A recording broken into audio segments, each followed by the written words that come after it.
जूनागढ़ नामक गांव में एक तालाब था। वो बहुत ही खास तालाब था क्योंकि इस तालाब से जल परी निकलती थी और वो लोगों को अद्भुत और अनोखी शक्तियां देती थी। गांव के सभी लोग उस जल परी से मिलने का इंतजार करते थे ताकि वो जल परी उन्हें भी अद्भुत और अनोखी शक्तियां दे।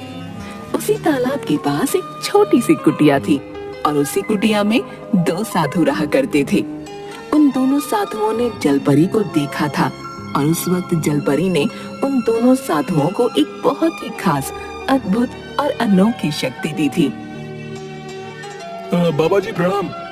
हाँ बेटा बोलो, क्या बात है? बाबा जी एक कृपा कर दीजिए। हाँ बच्चे बताओ, क्या समस्या है तुम्हारी? बाबा, जैसे आप लोगों को जलपरी ने एक खास शक्ति दी है, वैसे ही शक्ति मुझे भी दिलवा दीजिए ना। वाह बेटा वाह, तुमने कितनी आसानी से कह दिया कि तुम्हें भी हमारी जैसी शक्तियां जलपरी से चाहिए। मगर तुम ये भूल रहे हो कि हमने कितनी कड़ी तपस्या की है, तब जाकर हमें ये शक्ति मिल पाई है। हाँ बाबा जी मैं जानता हूँ, आप कहिए तो सही, मैं भी कड़ी से कड़ी तपस्या करूंगा, मगर बस एक बार मेरी ये इच्छा पूरी कर दीजिए। अच्छा ठीक है बेटा, हम इस पर विचार जरूर करेंगे। अभी तुम जाओ। जी बाबा प्रणाम। दरअसल उन दोनों की अद्भुत शक्ति ये थी कि वो तालाब के पानी के बीचों बीच चल सकते थे, वो भी बिना किसी सहारे के। और ये शक्ति उस तालाब में रह रही जलपरी ने उन्हें दी थी। कल गांव के सभी लोग हमारी अद्भुत शक्ति देखने आने वाले हैं। ये कौन सी नई बात है? हर कुछ दिनों पर तो वो ये देखने आते ही हैं। अच्छा तो है, कम से कम कुछ दान भी तो मिल जाता है। कल तैयार रहना, सभी शाम के वक्त तालाब के पास आने वाले हैं। हम उन्हें पानी पर चलकर दिखाएंगे। हाँ ठीक है। गांव के सभी लोग उस तालाब के पास भीड़ लगा देते हैं और दोनों साधु का इंतजार करने लगते हैं। वाह वाह, भैया बाबा जी अपनी अद्भुत शक्ति हमें दिखाएंगे भैया। अब पीछे खड़े हो जाओ, उन्हें जरा भी तकलीफ नहीं होनी चाहिए भैया। हाँ और सभी चलो दान पेटी में थोड़े थोड़े पैसे रख देते हैं, तब तक वो लोग आते ही होंगे।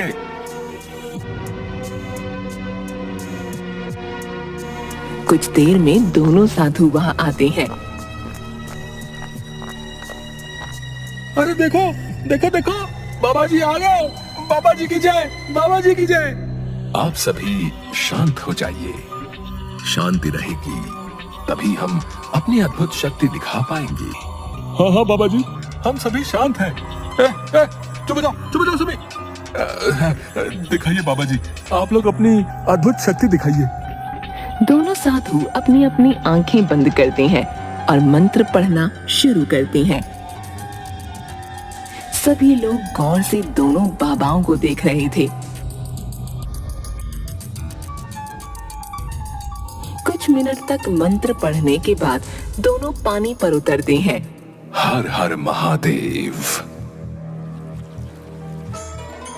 पहले एक साधु पानी पर चलता है, उसके बाद दूसरा।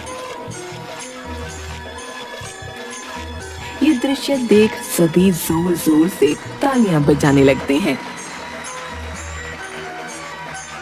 वाह, बाबा जी ने कमाल कर दिया भाई। देखा आप लोगों ने, ऐसी शक्ति तो दुनिया में किसी के पास नहीं होगी। आप दोनों के अलावा तो हमने कभी किसी को पानी पर चलते नहीं देखा।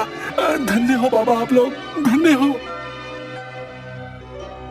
लोग वहीं खड़े हो जाते हैं और दोनों साधुओं को बार बार पानी पर चलकर दिखाने को कहते हैं।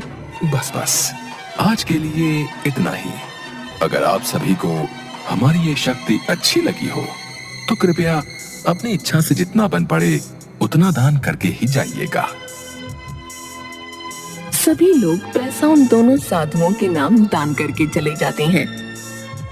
वाह, आज तो सभी ने दिल खोलकर दान किया है। हाँ, बस आगे भी इसी तरह ये गांव वाले हमें दान करते रहे। दोनों साधुओं ने गांव वालों को बताया था कि जितना भी पैसा दान में मिलता है वो सब गरीबों में बांटा जाता है, जिस वजह से गांव वाले ज्यादा पैसे दान किया करते थे।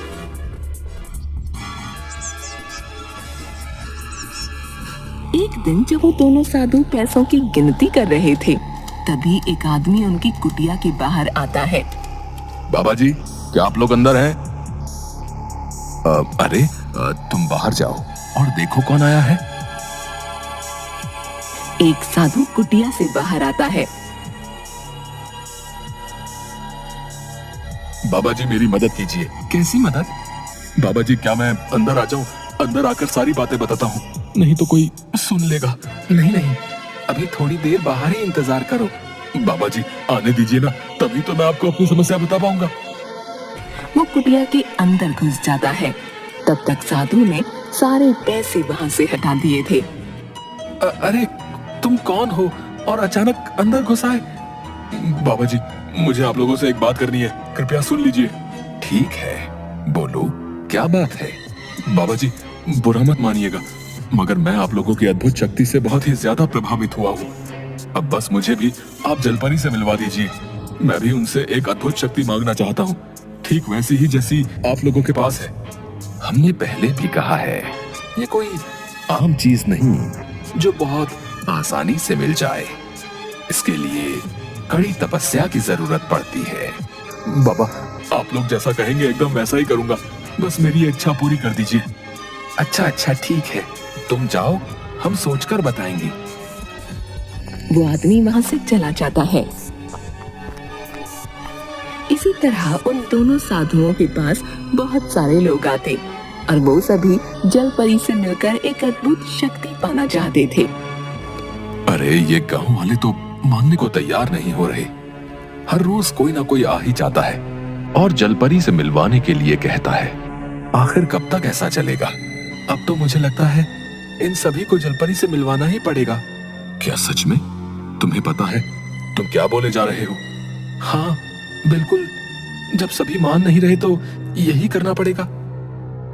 एक जगत नाम का आदमी दोनों साधुओं के पास आता है और जलपरी से मिलकर अद्भुत शक्ति पाने की बात कहता है। अच्छा ठीक है, तुम्हें जलपरी से मिलना है ना? चलो, हम तुम्हारा ये काम करेंगे, मगर जैसा कि पहले भी मैंने कहा था, ये कोई आसान काम नहीं। आप दोनों जैसा कहेंगे मैं वैसा ही करूंगा। हाँ ठीक है, एक काम करो, इसमें जो भी सामान लिखा है उसे खरीद कर ले आओ। इन सभी सामान का क्या होगा बाबा जी? अरे इसी सामान के द्वारा तो हम जलपरी को बुलाएंगे। जी ठीक है, मैं अभी ये सामान लेकर आता हूँ। जगत बाजार जाता है। अरे 20 किलो चावल, 20 किलो आटा, 5 लीटर घी, 4 लाल साड़ी, 4 डब्बा चूड़ी, 2 सोने की कान की बालियां। इतना सारा सामान मैं अचानक कैसे खरीदूं भाई? जगत इस पर कुछ देर सोचता है। चलो कोई बात नहीं, जलपरी से मिलने के लिए इतना तो कर ही सकता हूँ।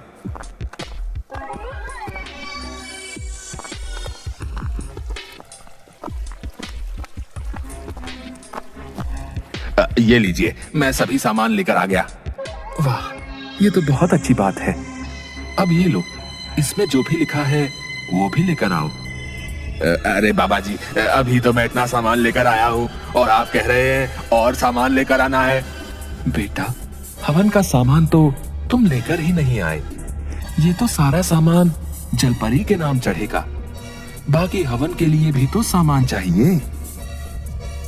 वापस जगत बाजार आता है और हवन का सामान खरीद कर ले जाता है। बाबा, अब मेरे पास बिल्कुल भी पैसे नहीं बचे हैं। आपने जो भी कहा वो मैं सब लेकर आ गया हूँ। हाँ बेटा, अब कुछ भी नहीं चाहिए। हम आज से ही हवन शुरू करते हैं। दोनों साधु सारा सामान एक साथ रख देते हैं और हवन शुरू करते हैं।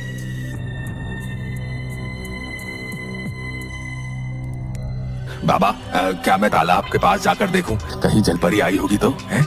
नहीं बेटा, आज तो पहला ही दिन है। हवन के 7वें दिन हम तालाब के पास जलपरी को देखने जाएंगे।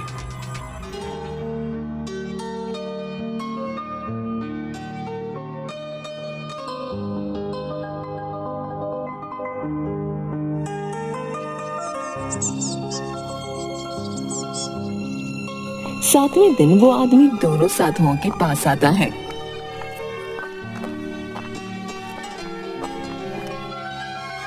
क्या हुआ बाबा जी? आज तो जलपरी आएगी ना? आएगी ना? बताओ बताओ। हाँ जरूर। वो दोनों साधु जगत को तालाब के पास लेकर आते हैं, आंखें बंद करते हैं और मंत्र पढ़कर कहते हैं, नहीं बेटा, जलपरी कह रही है वो तुमसे प्रसन्न नहीं हुई है। शायद तुमने कुछ पाप कर रखा है, इसलिए वो तुम्हें नजर नहीं आएगी। मगर बाबा जी फिर वो सभी सामानों का क्या हुआ जो मैंने दिया था? अब वो तो जलपरी के नाम चढ़ गया और उन्होंने उसे ले लिया था। अब वो उसे वापस तो नहीं ही करेंगी। ये सुन वो आदमी बहुत दुखी हो जाता है और वहां से चला जाता है। इस तरह वो दोनों साधु पूरे गांव में सभी को जलपरी से मिलवाने के बहाने ढेर सारा सामान लेने लगते हैं। गांव वाले उनकी बातों में आने लगते हैं और बार बार हवन करवाने लगते हैं, ये सोचकर कि एक ना एक दिन तो जलपरी उनसे खुश होगी। साथ ही साथ वो दोनों तालाब के पानी पर चलकर अपनी अद्भुत शक्ति दिखाकर भी गांव वालों से दान के बहाने पैसे कमाने लगते हैं।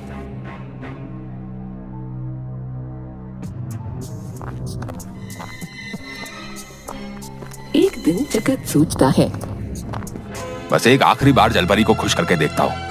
आज के आज बाबा से मिलने जाता हूँ। जगत शाम के वक्त उन साधुओं की कुटिया की ओर आने लगा। उस वक्त दोनों मिलकर सारे पैसे गिन रहे थे।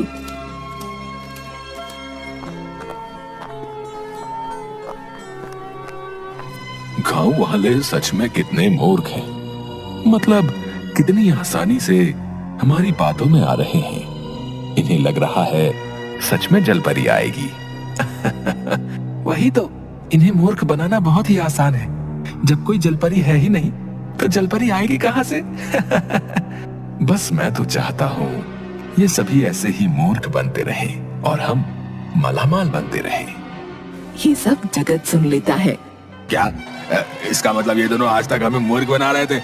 अगर कोई जलपरी है ही नहीं तो इसका मतलब हुआ कि इनके पास कोई अद्भुत शक्ति होगी नहीं, क्योंकि इन लोगों ने तो यही कहा है कि जलपरी ने इन्हें पानी पर चलने की अद्भुत शक्ति दी है।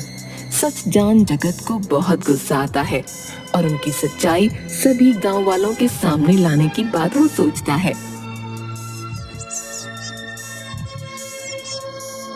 कुछ दिनों बाद वापस साधु तालाब पर चलकर दिखाने आते हैं। तभी जगत कहता है, अगर आप सभी सच में पानी पर चल सकते हैं तो आइए यहीं पास वाले तालाब के पानी के ऊपर चलकर दिखाइए।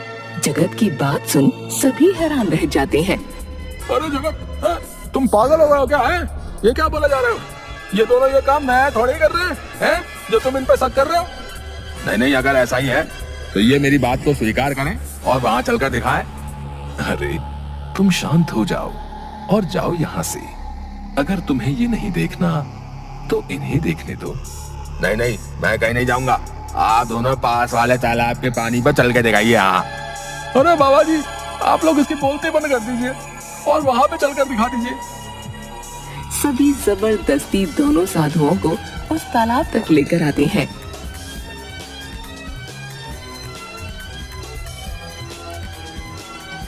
जैसे ही दोनों उस तालाब के पानी में जाते हैं, एक कदम भी पानी पर नहीं रख पाते और पानी में गिर जाते हैं। ये देख सभी हैरान रह जाते हैं। अरे हम वापस करते हैं, इस बार गलती हो गई।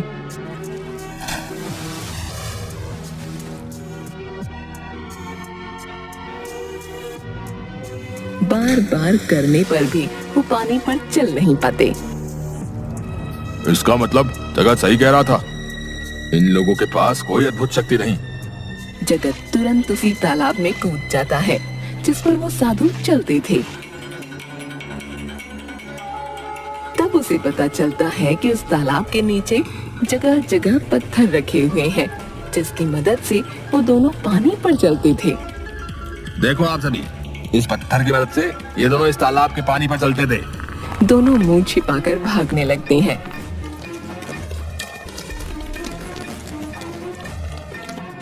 तभी गांव वाले उन्हें पकड़ लेते हैं। जगत ने जो भी सुना था वो सब कुछ जगत गांव वालों को बताता है।